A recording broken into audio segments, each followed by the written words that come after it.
Testing, testing. This is an audio check. Let's see if it works. We gotta give the stream a second to catch up, and then we'll see if we're actually live yet. So, or hot on the mic. All right, one moment, folks.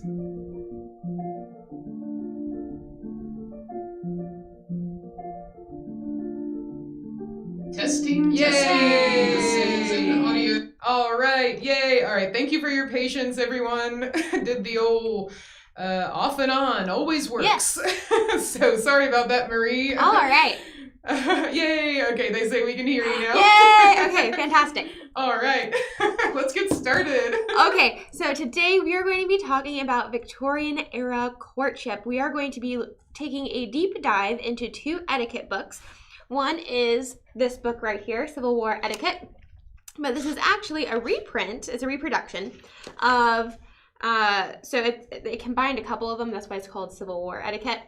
But most of it is from Martine's Handbook of Etiquette and Guide to True Politeness, which we have, its reproduction form right here. So we will be looking at this one. This one was published in the 1860s. And then we are also going to be looking into the chapter. So that in these books, they have usually a chapter dedicated to courtship, marriage. Well, it's usually about marriage, but it includes courtship and the engagement process in these books. And we will be just looking at the courtship part of that today. And then we are also going to look at what this book has to say.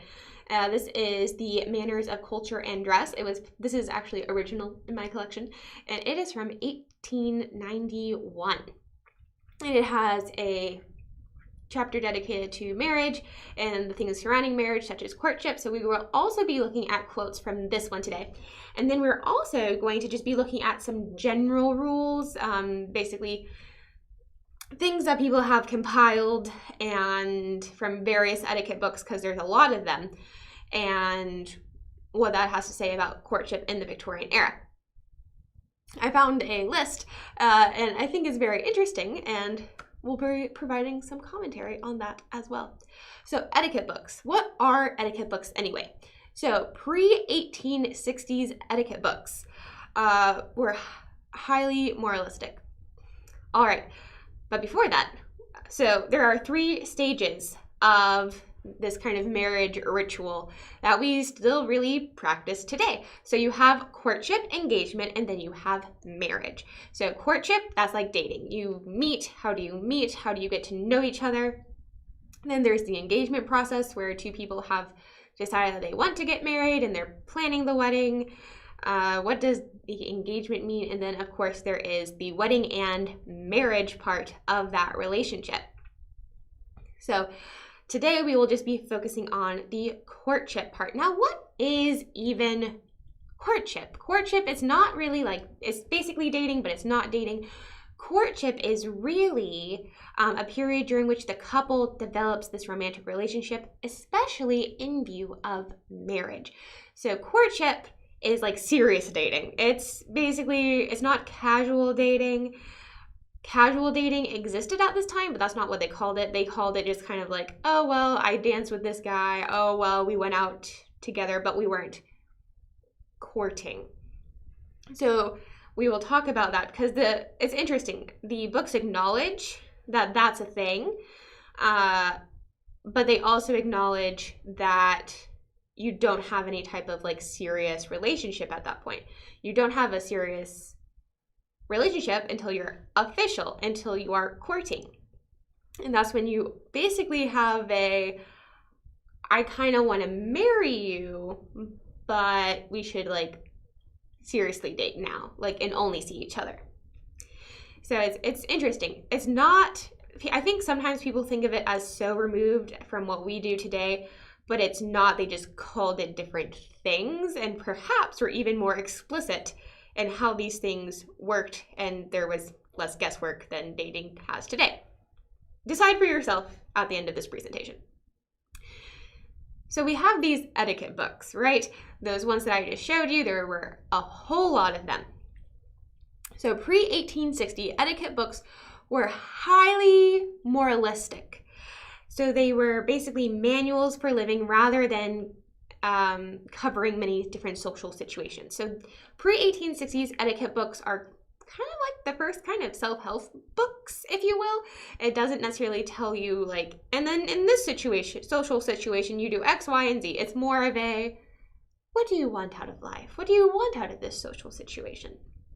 And you'll see that even in the 1860s book that I will be reading from today versus the 1890s book, because in the 1860s, we have a period of great change. We have growing urbanization. We have the very beginnings of the Industrial Revolution in some parts of the world. In America, we have the US Civil War. And also, with this war, we have an increase of industry. We have an increase in immigration. And this kind of gives rise to a middle class. And historians would argue that this is really the first time in American history where we see a broadening of the middle class, less extremes between rich and poor, and a society that allows for more people to have more pathways to better themselves.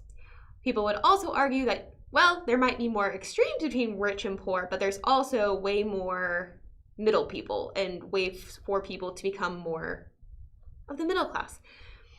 But with this middle class, the rising of the middle class, we also have those self-made millionaires that America likes to look up to really happening in the late Victorian era.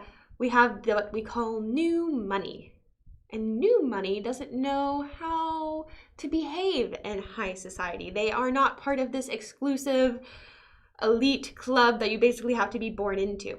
So they need a guide. They need to know how the upper class behaves themselves. So post-1860 etiquette books are geared towards the rising middle class and the present upper class values. So it really presents these upper class values to this rising middle class. So if you're upper middle class and now you know how the upper class acts, well, you can mimic that, better yourselves. People might think that you're, upper class or whatever. These are books that are basically giving the secret playbook, if you will, of the upper class and how the upper class conducts themselves. So if you get invited to these things, and even though you just kind of were rising middle class, you haven't been trained since birth of, well, this is how you act in this social situation. And you don't want to embarrass yourself. You don't want to get caught with unawares of how you're supposed to act. Of course, one of the classic situations of this is a person going to a fancy dinner and then there's so much silverware. And what silverware do you use? What fork do you use?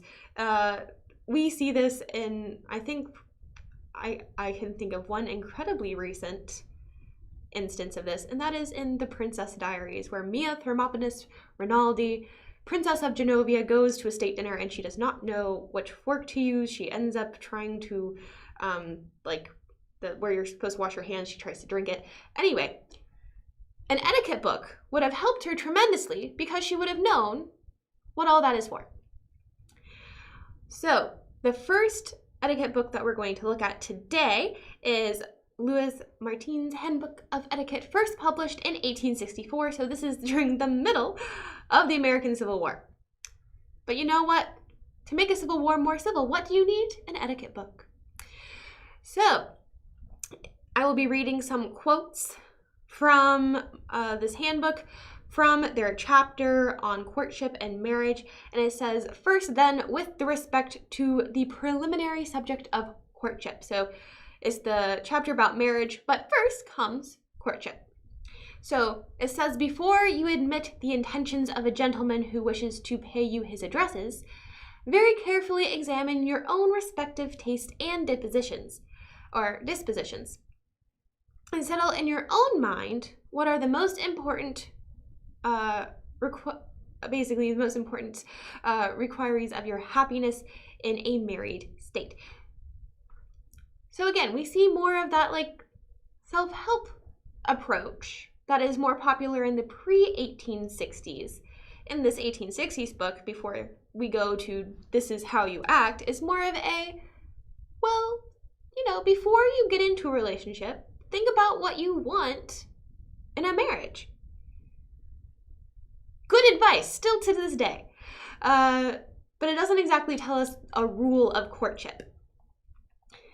We are then going to go on to the next one that says, if a gentleman gives you reason to believe that he wishes to engage your affections, seek the advice of your parents, that they may gain for you every necessary particular with regard to his morals and disposition and means of suitability for providing for you. All of these, it also seems that a lot of the etiquette books are geared towards women versus men. In the second one I'll read from, that does have a little bit more advice that is geared towards men. But this one, so far, seems to be more geared towards women.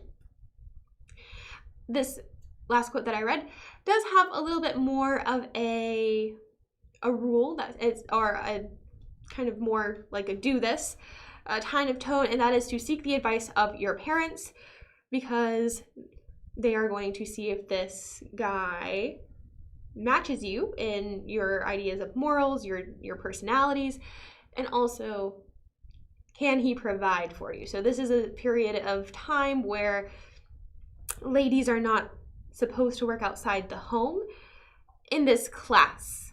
If you were lower class, you have a strange type. It's an interesting kind of juxtaposition. You have slightly more equality as a woman if you're lower class, because you are allowed to work outside the home. You aren't having all of these etiquette rules really forced upon you because you are outside of that class. So you have a little bit more freedom in that way, but you don't have freedom in an economic way. Because you still don't, across the board, you don't have any legal recourses in terms of equality. But upper class, it's to be of a certain class, you are not supposed to have your wife work. So it's very much a staple of society is to basically how idle your wife is, which means that she can do whatever the heck she wants. Usually that means filling up time with childcare, home, ideas of domesticity, or just crafting and or doing charitable work are all things that a lady is allowed or supposed to do, but those are things that she doesn't necessarily have to do. It's things that she would want to do. So the idea of being able to provide and getting into a relationship where you are not going to have to work is a big deal. Now, the next one, this one says, let neither rank nor fortune for the finest orders of intellect, nor yet the most winning manners induce you to accept the addresses of a religious man. So, if he is not religious, do not date him, says this book. Remember also that no happiness can be expected in the marriage state unless the husband be worthy of respect. Again, more moralistic, just an idea of make sure you're marrying a respectable person, especially if you want to be in respectable society. Advances or offers of marriage are made in 1,000 different ways, but however tendered, receive them courteously and with dignity. So it comes up more and more in these books where it seems like offers of marriage are made more than we would think today. Usually today it's just, you don't get a lady does not turn down 5-10 marriage proposals before she accepts one. It's usually, a relationship does not get to that point. However, here it seems like these books are inferring that marriage proposals are made more freely, and that turning them down, to receive them and to turn them down is more of a subject of concern for society, of like, well, how do you do that? Of course, we will also talk a little bit more about that in the engagement talk that we will have in a couple weeks. The book also says, never trifle with the affections of a man who loves you, and to remember that if a gentleman makes you an offer, you have no right to speak of it. So the other book that we're about to go into and to read from also talks about this, and that is, so if a gentleman does make you an offer, I assume here that it is an offer of marriage, not just of courtship, but it could refer to an offer of courtship as well. You have no right to speak of it because that would be embarrassing if you turned him down. So you weren't supposed to like blab all over and say, oh, well, Timmy down the road, well, he asked to marry me, but I turned him down. Like, that would be considered bad decorum. All right, so the next book that we're going to be looking at is Manners of Culture and Dress for the Best of American Society, which was published in 1891. In this one, it is more, I think, of an etiquette book that we think of when we think of like etiquette books. It's not as moralistic as the one that I just read from. It is far more, and now you do this and this and this because this is how society works. So it says, a lady's choice is only negative. That is to say, she may love, but she cannot declare her love. She must wait. It is hers when the time comes to consent or to decline. But till the time comes, she must be passive. And whatever may be said in jest or sarcasm about it, this trial of a woman's patience is often very hard to bear.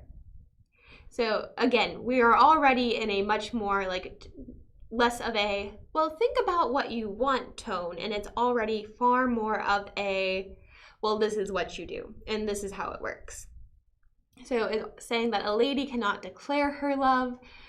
She only gets to say yes or no when the man declares her love, because a man may, and he will learn his fate at once, openly declare his passion and obtain his answer. In this way, he has great advantage over the lady, but of course, being refused, he may also go elsewhere to seek a mate, if he be in the humor to try his fortune again. So here it says, this is the way society works.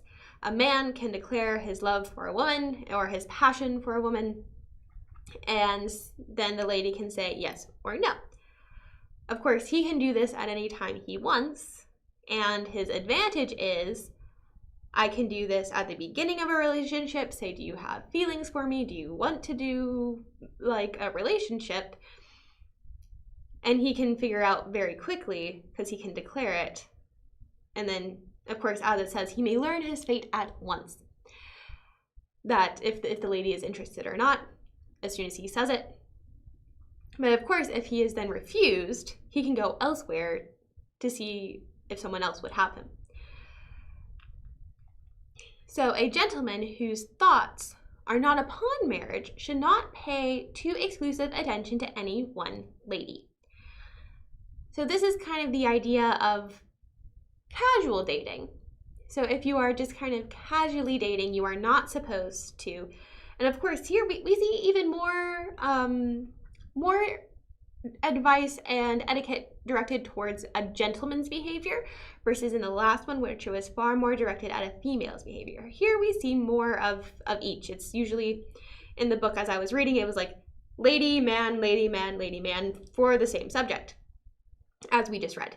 So here it is saying that a gentleman whose thoughts are not upon marriage should not pay too exclusive attention to any one lady. So if you are not courting, which means that you are thinking about marriage with a person, but you're not quite engaged yet. It's like a dating, courting, engagement, marriage. If you're just kind of still meeting people, if you're trying to mingle, if you're single and want to mingle, don't spend too much time with just one person, because then that could get serious. And that means courtship. That's a serious relationship. So here it's saying, like, to avoid confusion and stuff, like, don't pay too much attention to any one lady if you're still trying to mingle, like, because otherwise feelings could happen and then misunderstandings. So just avoid that. The book also says he may call upon and extend invitation to any or to all to attend public places of amusement with him, or may act as their escort on occasions, but no one of the many has any right to feel herself injured.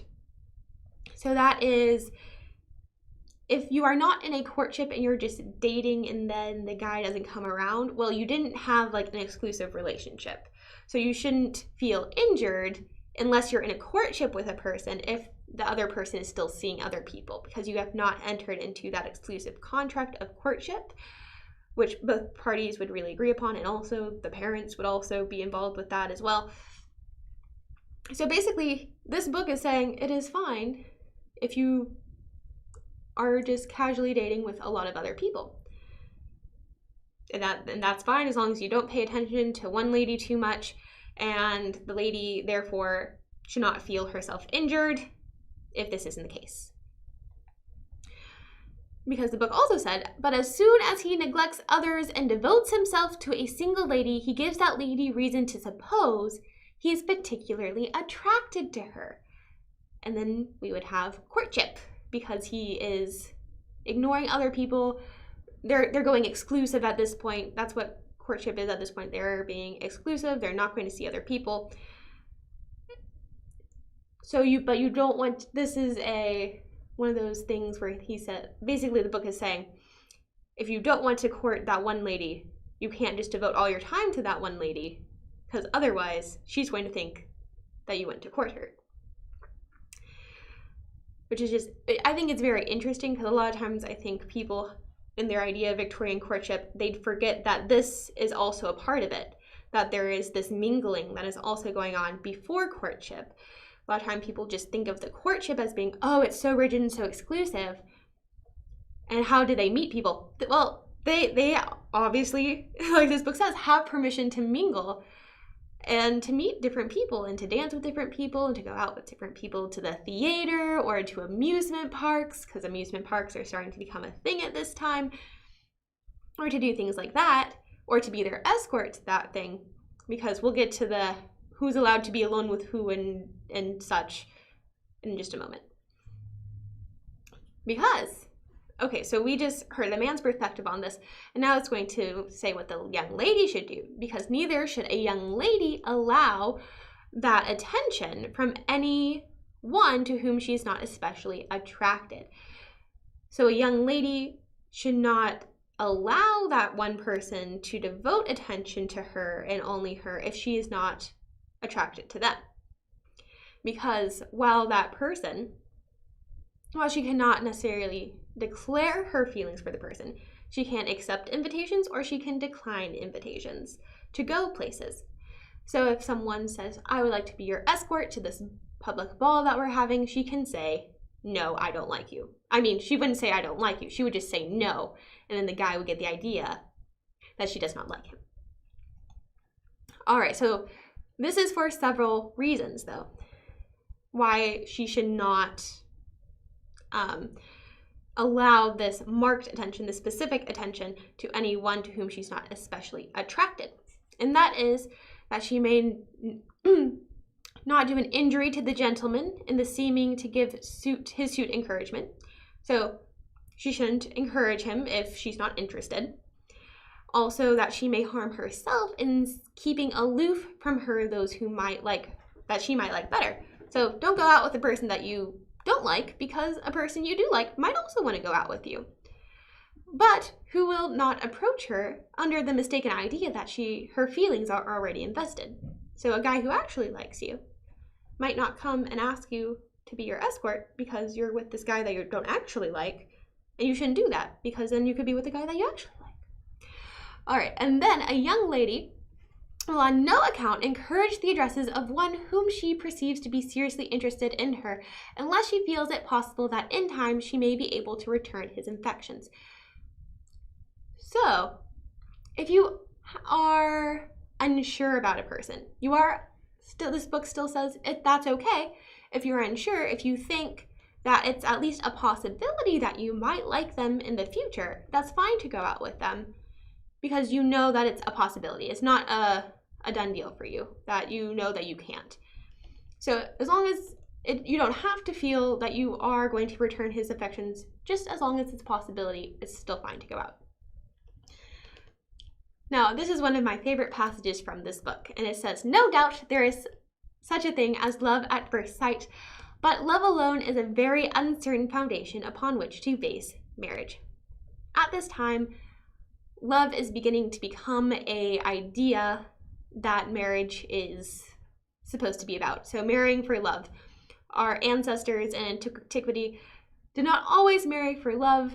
Sometimes it was more of a business deal between families, marrying for political alliances. Politics, money, other things were driving marriage. But when we come into the Victorian era, they are romantics. They romanticize so much, including love. So we start to have this idea of romantic love being what a person should marry for. And this book addresses that, saying that, of course, there's love at first sight, and that's great, but don't just consider love. Consider other things upon which to build your marriage on, which I think is interesting, because today we think about love being all you need to build a marriage on. But this book says that it's a very uncertain foundation, and that you should consider other things. So, it says that there should be thoroughly an acquaintanceship and a certain knowledge of harmony of tastes and temperaments before matrimony is ventured upon. So they think that this book is saying love is great, but also make sure you're well acquainted with the person, and also know if you like the same things and if your temperaments are agreeable to be married. And this also seems to be quite a common point in different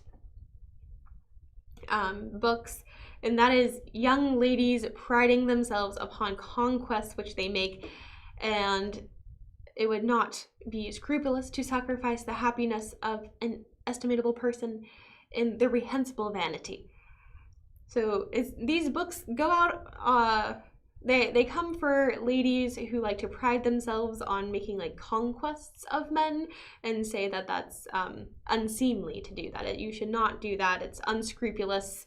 Don't sacrifice the happiness of this man just to make a conquest of him, saying that, oh, well, he wanted me, but I turned him down. That's not nice to do. It actually here, and I quote, "It is a poor triumph for a young lady to say or to feel that she has refused 5, 10, or 20 offers of marriage. It is about the same as acknowledging herself a trifler and coquette, who, from motive of personal vanity, tempts to induce hopes and expectations which she has predetermined shall be disappointed. Such, of course, is to a certain degree both unprincipled and immodest." I don't think I have much more to add to that. It was pretty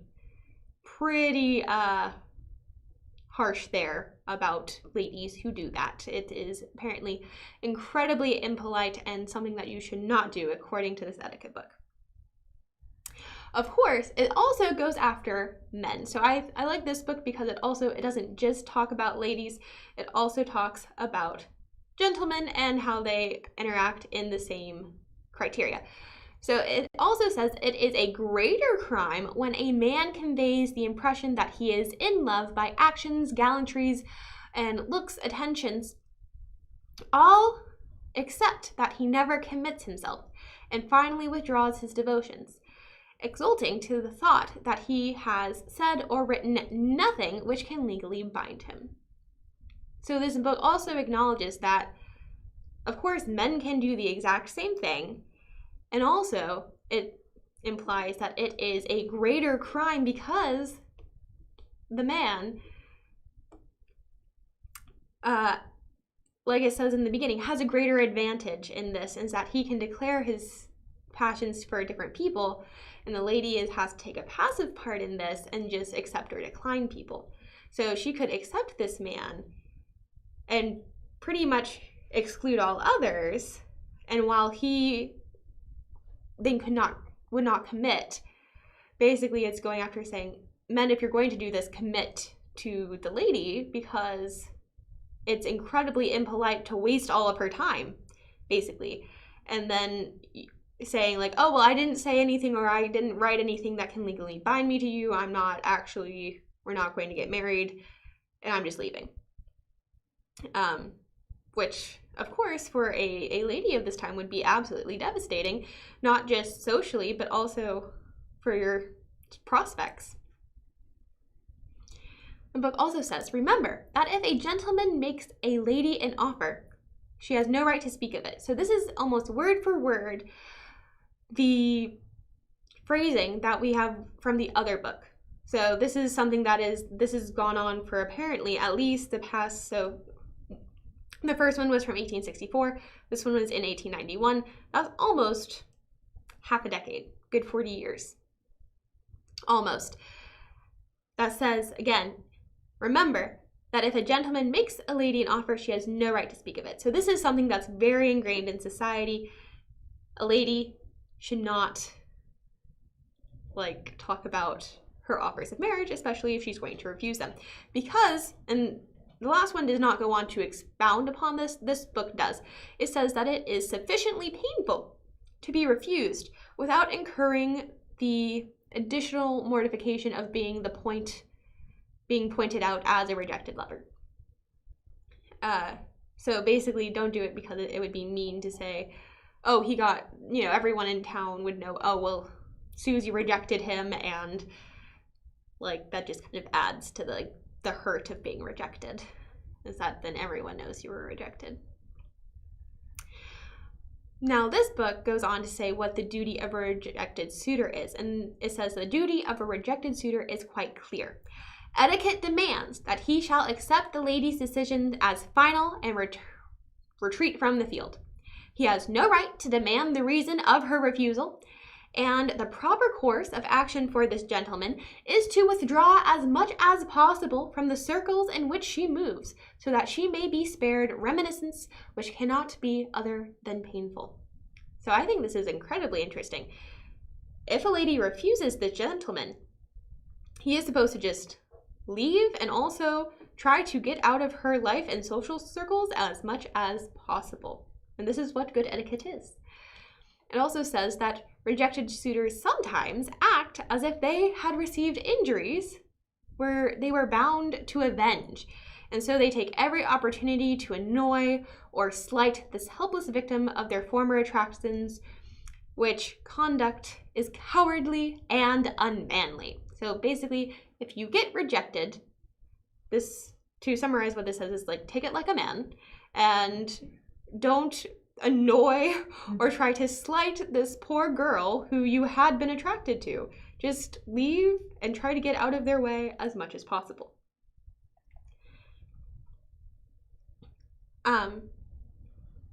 Yes. So we're now going to go to just some general rules of Victorian courting, not necessarily direct quotations from a book, but ones that have been taken from many different social books and kind of condensed, if you will, a condensed version of Victorian rules of courting.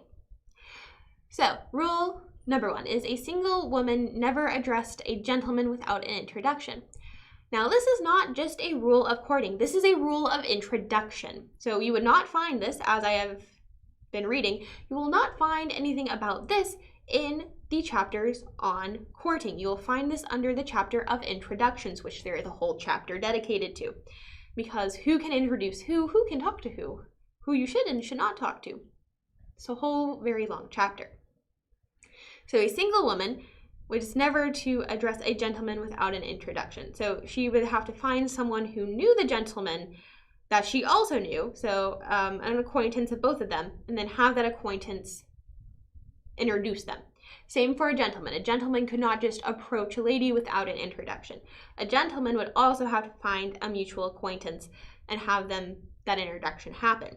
Once they had been introduced, then they could indeed talk, but only in certain situations according to certain books. Of course, there was also to be no impure conversations that were to be held in front of a single woman. That would also not necessarily just be a courting rule, that is to be a rule of conversation.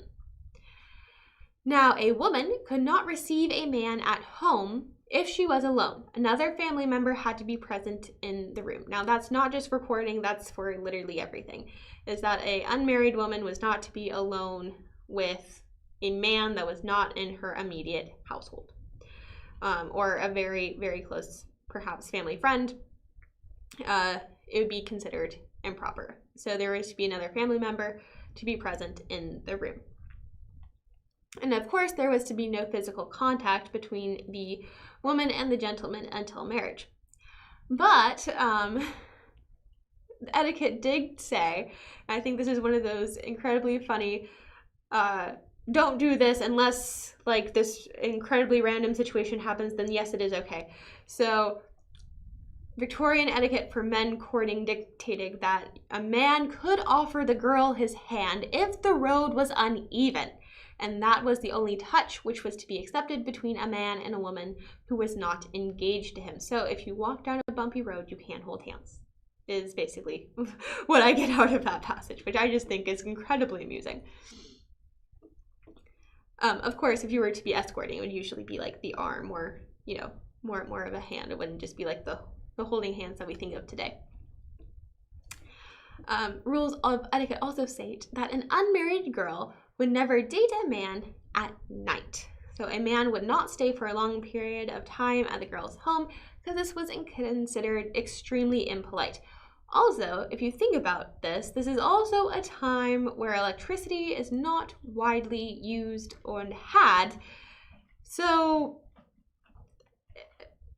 how are you supposed to go out at night if you can't see? If you don't have street lights and things that are very bright. Of course, you have flame street lights and things, but what are you going to do out in the dark? So it was considered extremely impolite, and also, I would even venture to say, impractical to go anywhere at night. So women were restrained to ride alone in the closed carriage with a man except for close relatives. So a woman was not to ride in a closed carriage alone with a man unless it was her father or brother or a very close male relative. Now, open carriages, those seem to be okay, but just the closed carriages, those are closed so people can't see in. They don't know what you're doing. And therefore, not okay. Also, a girl should not be invited to any gentleman to his place. So the gentleman should go visit the girl at her place. He is not to ask the girl back to his place. Also, in the relationship, intelligence was not at all required. Neither was any interest in politics. That was not necessarily anything to be encouraged at this time. Females were not necessarily encouraged to be intelligent or to be interested in politics. So it was not something that a man was necessarily looking for. Of course, that wouldn't necessarily, it was not in these etiquette books, but it was more of a general social idea that a woman was not to be interested in politics. I would venture to say that I slightly disagree with the intelligence one. I think they're not looking for an academic, perhaps, girl, but of course, this is someone that you are going to be with and holding conversations with a lot. And Jane Austen even goes into this a little bit in her books about being intelligently matched with your spouse, because she writes about Mr. and Mrs. Bennet. Mr. and Mrs. Bennet are not necessarily intellectual equals, and it makes Mr. and Mrs. Bennet very frustrated with each other. And of course, Jane Austen, she kind of has this grand idea of what a perfect love would be like, and that would be to be equals in intelligence, not necessarily equals in I have a degree and you also have a degree, but because at this time a lot of women were barred from going to university, but at least someone that you are on an equal playing field with in intellect.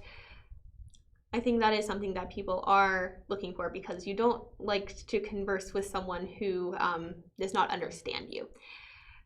So while intelligence was not necessarily encouraged, I do think people were looking for someone who was at least an interesting person to talk to. So what intelligence means, I think, is interesting to be defined in this context of Victorian ideals. But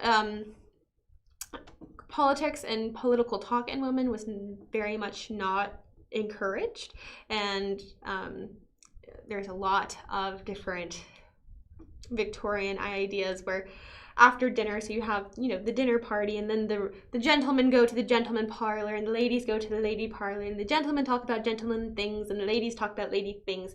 And usually one of the things that the men always talk about is politics, and they do that away from the ladies because they think that the ladies are of no interest in politics and that it might upset them, and of course they don't care, so it's just gentlemanly things to talk about. So not to say that ladies didn't talk about politics. They could just be talking about politics in their own parlor, but it was not considered polite for ladies to voice their opinions on politics. They were supposed to just support their political ideas of their husbands. So that one, I would agree with, that interest in politics might be a turnoff, perhaps, for the Victorian gentleman and a lady. All right, so do we have any questions about Victorian courtship? There's a lot of different books and different ideas that also sometimes contradict each other, but I can do my best to answer in generals. All right, so yes, if you have any questions, go ahead and place them in the chat. And I guess as I was listening, I was curious, so when you're in the official courtship stage, yes, do we know how regularly the couple would be able to see each other? Would they be expected to be like, you know, seeing each other every day, or what do you think? So it actually is interesting. The books kind of touch a little bit about this. You're not expected to see each other like every single day or anything like that. Even when you are in this courtship stage, it would be considered improper to show up too much at someone's house and to like take up too much time, because it's still, you're supposed to be doing other things as well. So there would still be kind of an idea of a little bit of an aloofness, I would even venture to say, even when you are in this courtship stage. Of course, I think it depends on who you are and where you are, how close you are to this person that you are indeed in this relationship with. I mean, if you're next door neighbors, you might, you know, end up seeing each other far more than if they live across town at this time period, or maybe even a different city, or they're at university, or you have, they have business, you know, in town and you live in the country. You might go quite a ways without quite a time without seeing them. So there's not necessarily anything that's regularly set up in the etiquette books that say, oh, like you should see each other a whole lot or not at all. It's more of a don't become a nuisance to the girl's family of showing up like all the time and like overstaying your welcome and being there a whole bunch. Sue says, referring to the latest Bridgerton series, yes. Lady Whistledown absolutely would approve this message. So I believe she's sort of the matron, I do believe, of the show. Yes, Yes, I the elusive lady Whistledown, who has all the ideas of etiquette and yes. things to do, how things should be done. Now, you mentioned how influential the family could be in deciding, if you're allowed to court. How influential would your friends and your social circle be if you're deciding, should I date this person or not? That'd be an interesting thing. I think that's something that's not incredibly well recorded,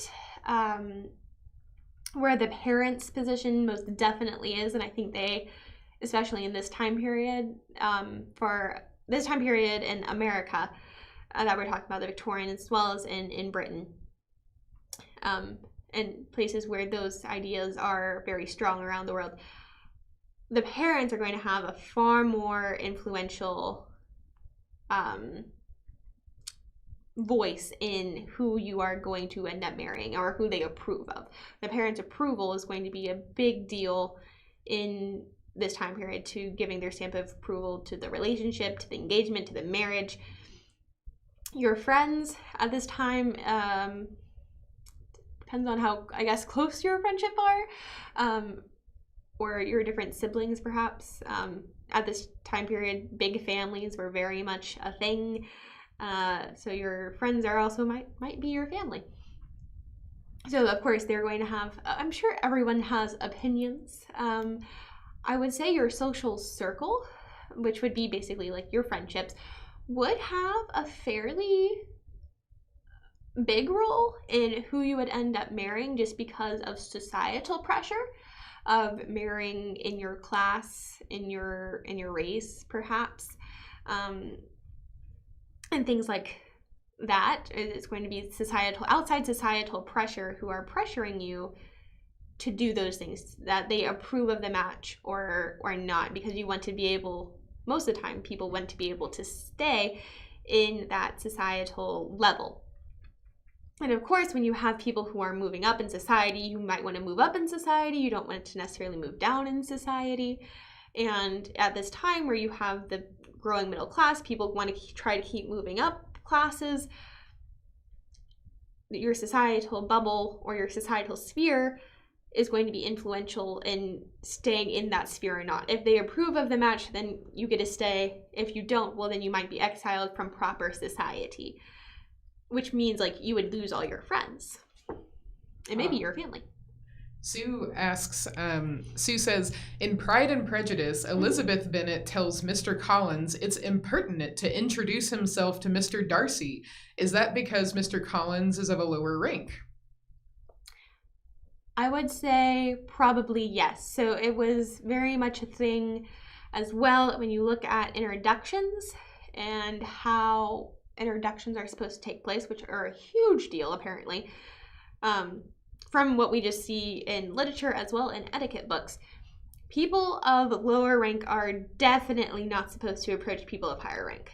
Higher rank people, it seems like they are given more leeway in approaching people of lower rank. Even to this day, you are not supposed to talk to the Queen of England until she talks to you. And that's basically like out of the book introduction books, that they're still going with that for Queen Elizabeth II, is you are not supposed to approach the Queen and go, how are you this morning? Like, you stay there until she comes to you and say, how are you this morning? And then you can say, I am very good, Your Majesty, and you. So yes. And it looks like we don't have any other questions left, so I'll just leave on this question. In the various movies or perhaps literature that you've read, what has been your favorite courtship that you've come across? That's fun. Well, of course, there's all the Jane Austen ones that happen, but that's not quite Victorian. That's more Regency. That's before you have all these etiquette books going on. But the ideas of etiquette are definitely still there. So I'm trying to think of a good Victorian one. I think the courtship between Prince Albert and Queen Victoria, I think that one's really sweet. Also very different because the girl has all the power in that one because she is the queen. So Albert, it's almost a role reversal because Albert is not supposed to declare his feelings for the queen until the queen declares feelings for him, and then he can respond.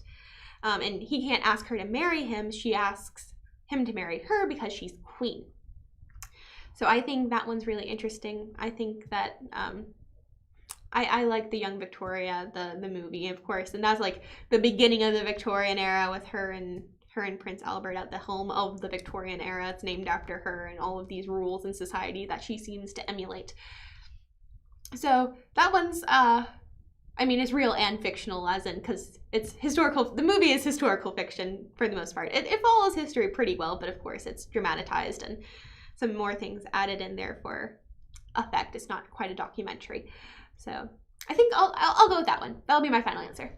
Well, that's the perfect Victorian era one. Well, thank you everyone for joining us, and thank you, Marie, for this. This was fascinating. It's so interesting, all these etiquette books and rules. Yeah, and members, I will go ahead and place the titles and the authors of the resources that Marie talked about today, so in case you want to learn even more.